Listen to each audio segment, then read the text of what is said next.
Doctor Babasaheb Ambedkar, मौनातून संविधानापर्यंतचा प्रवास. हा इतिहास नाही, हा संघर्ष आहे. ही कथा आहे भारताच्या आत्म्याची. भीम जीवन गाथा. संविधानाचे शिल्पकार. आपण जेव्हा डॉक्टर बाबासाहेब आंबेडकर हे नाव ऐकतो तेव्हा आपल्या डोळ्यांसमोर येते भारताचे संविधान. पण संविधानाच्या आधी, भाषणांच्या आधी, सन्मानांच्या आधी एक लहान मुलगा होता, ज्याला पाणी प्यायची परवानगी नव्हती.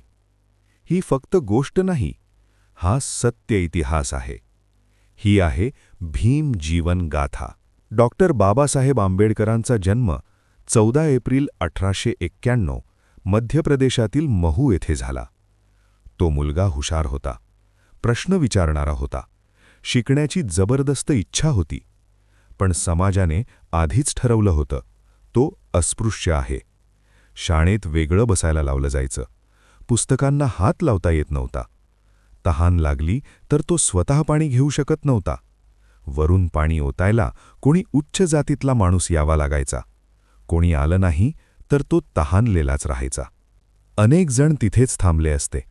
अनेकांनी गप्प बसणं स्वीकारलं असतं. पण बाबासाहेबांनी वेगळा मार्ग निवडला.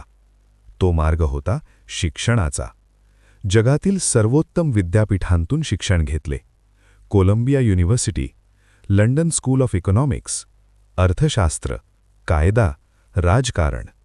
ही पदवी प्रतिष्ठेसाठी नव्हती, ती होती अन्यायाविरुद्धची शस्त्र. बाबासाहेब म्हणाले होते, शिक्षण हे वाघिणीचं दूध आहे. जो ते पितो तो गुरगुरल्याशिवाय राहत नाही. आणि बाबासाहेब खरंच गुरगुरले. बाबासाहेबांनी शिक्षण फक्त स्वतःपुरतं ठेवलं नाही. ते लढले पाण्याच्या हक्कासाठी, शिक्षणाच्या हक्कासाठी, सन्मानासाठी, समानतेसाठी, दलितांसाठी, स्त्रियांसाठी, कामगारांसाठी. हिंसेने नाही तर कायद्याने, तर्काने आणि अपार धैर्याने. 1947 मध्ये भारत स्वतंत्र झाला. पण बाबासाहेबांना माहीत होतं, समानता नसेल तर स्वातंत्र्य अपूर्ण आहे.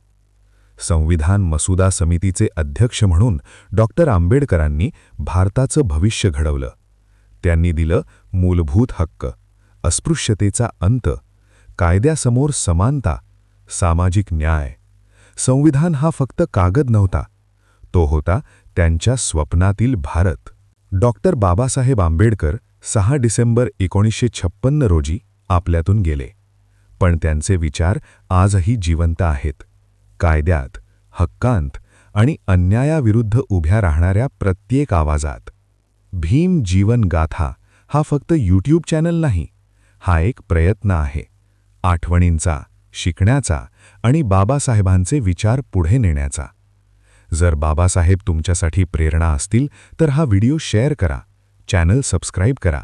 कारण बाबासाहेबांना आठवणं पुरेसं नाही, त्यांचे विचार जगले पाहिजेत. जय भीम.